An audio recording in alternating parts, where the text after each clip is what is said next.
I often get asked, right, about the Welsh by European people. They don't know who the Welsh are. They don't know what we're about as people. And I've always struggled to explain it because it is tough, isn't it? Beer, rugby, and drugs, I usually say. It's not bad. Not bad. Usually But like, covers most of the bases.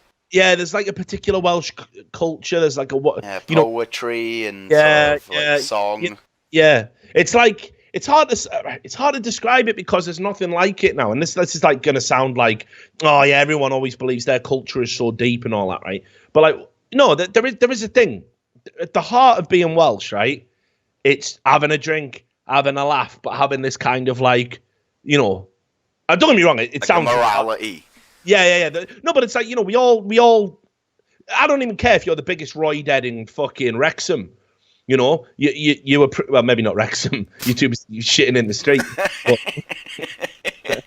Street shitters, mate. Fuck them. Fuck Wrexham. Right. Anyway, everywhere else, you know, the street shitters, mate. I'm never letting that go. That was one of the most retarded things I've ever seen. It's not acceptable that you're just having a shit in a street when you live 2 doors off. Get a grip. Imagine the next day, but has anyone seen a fucking fox around here or something? Some sort of animals shitting in the streets? Oh, that was me, but... Yeah, you should have chucked that out a window, that time. Was like... So, anyway, you know, but there's a poetry thing. There is definitely, like... we have this thing every year called the Eisteddfod. Yeah. And it's basically where, you know, people come and there's an English poetry section and a Welsh language poetry section, and they do readings of like classical Welsh texts like the Mabinogion and all of this, right? And it's a big deal to win an Eisteddfod and get an award at an Eisteddfod. You know, I've entered an Eisteddfod before with my writing. So's my friend Gareth Wood. It's a big deal, and you know, if you're like crowned the Welsh Poet Laureate, you know, like. Also a big deal, you know?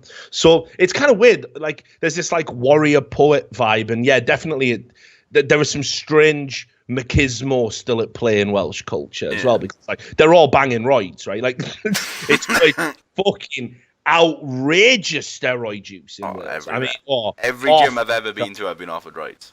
Yeah, and obviously, as you could tell, I don't go often, like, so I'm not, like, a regular. This is just first time occurrence. Hey, bud, want some stags? No, it's next level. I don't think I know anyone in my immediate circle of friends from Wales who hasn't taken steroids. Legit. And some of them are like pencils, but they've took them in the past, you know? I like, it's fucked up, man. Like, honestly. Juice. Yeah, but like, you know, and obviously some people take it too far, and I don't know what that... don't know what that's about, but it seems to be... it comes from like a rugby background, no? Because everyone's super into rugby when you're young, so like everyone's got to be really big, so everyone wants to train younger, everyone wants to be the biggest. Yeah, I mean, maybe, I don't know, but it does seem to be more of a Welsh problem than it does anywhere else in Britain. You know, I lived in Birmingham, I lived in Newcastle, I spent time down in London. I never saw nothing like this, where it's just like, hey, having some steaks, bud? Yeah, I'm fucking slamming them, you know. And everyone was just on him, like. So it's always hard to explain. Anyway, I tried to explain it to Arlo once, trying to explain what the Welsh were. He didn't. He was like, he was going, so Welsh? Yeah, literally, he was going, so you are like an English tribe? I'm like, no, no. We're a different people. We're a different breed. You feel me? Like, you know. But what? Why are you different? The Romans didn't get in. You know, we fucking. You know, we fought back. We won our wars. Yeah. We did our part, mate. I mean, it did set us back technologically. Worth as fuck. Still one, though. Should have let them fucking Romans come in, you know.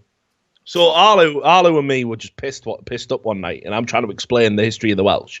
And there's just nothing really analogous to it. I suppose in Denmark, you've got people from a part of Denmark called Jutland. And Jutland is where they're unreal. They're just beasts. Like Vikings.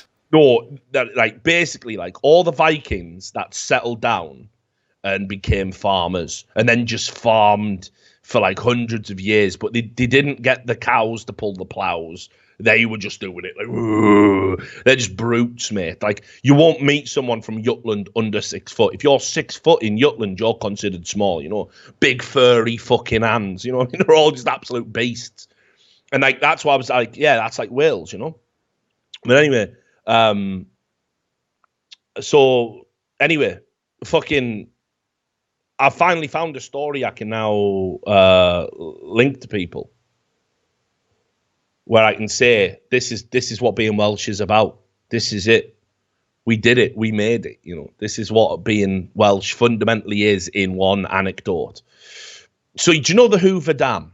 Yeah. Right. So the Hoover Dam is obviously just this great feat of engineering.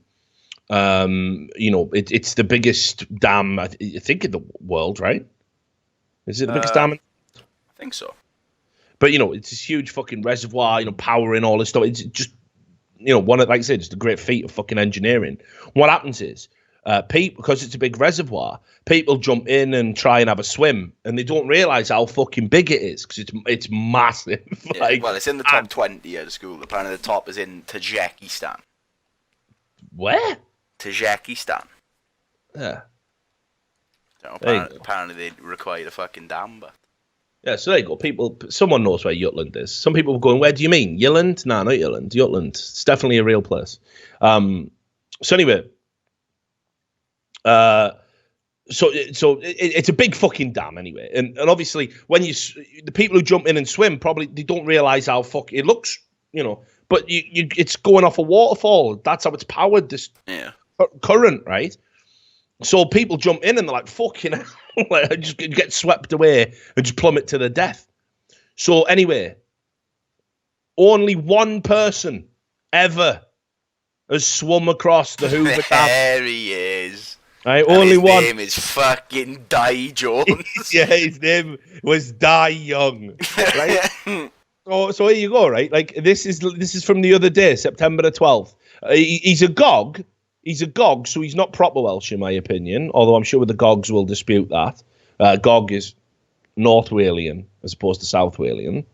But a man from North Wales has been fined $330 by American police after he swam across the Hoover Dam on a stag do, making himself the first person to make it across the reservoir alive. I bet he wish he knew those stats before he jumped in.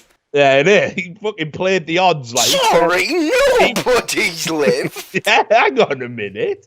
Right, Aaron Hughes, a 28-year-old forklift truck driver, of course, had been partying for 37 hours in Nevada when he decided to jump in the water and swim across it. So he'd been awake for 37 hours when he undertook this ridiculous feat of endurance. I used to live out in Nevada for a bit. 45 degrees outside, baking hot. In the desert. He says it was around 45 degrees outside. We were on a stag do in Vegas. You go to Vegas to have fun, don't you? We made the hangover look tame. We were all just standing there and I thought, fuck it, I'm going for a swim. So he just dived in, right? And he said he was swimming for 30 minutes and he was knackered halfway through. But he just was like, fuck it, I just got to get to the other side because he could feel like he was getting pulled away.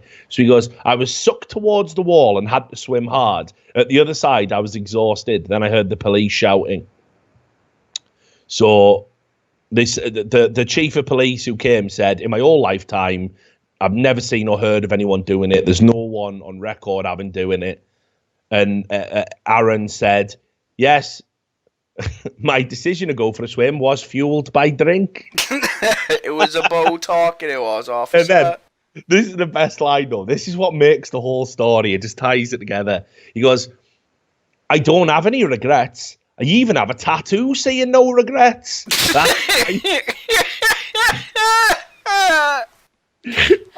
fucking hard, I am. That's why I tattooed hard on my knuckles. I don't have any regrets. I even have a tattoo saying no regrets. I don't even regret that. I didn't even regret the tattoo saying no regrets. Like, it just fucking mad me, like. So fucking what a beast, like. So there you go. Wales is finally on the fucking map. You know what I mean?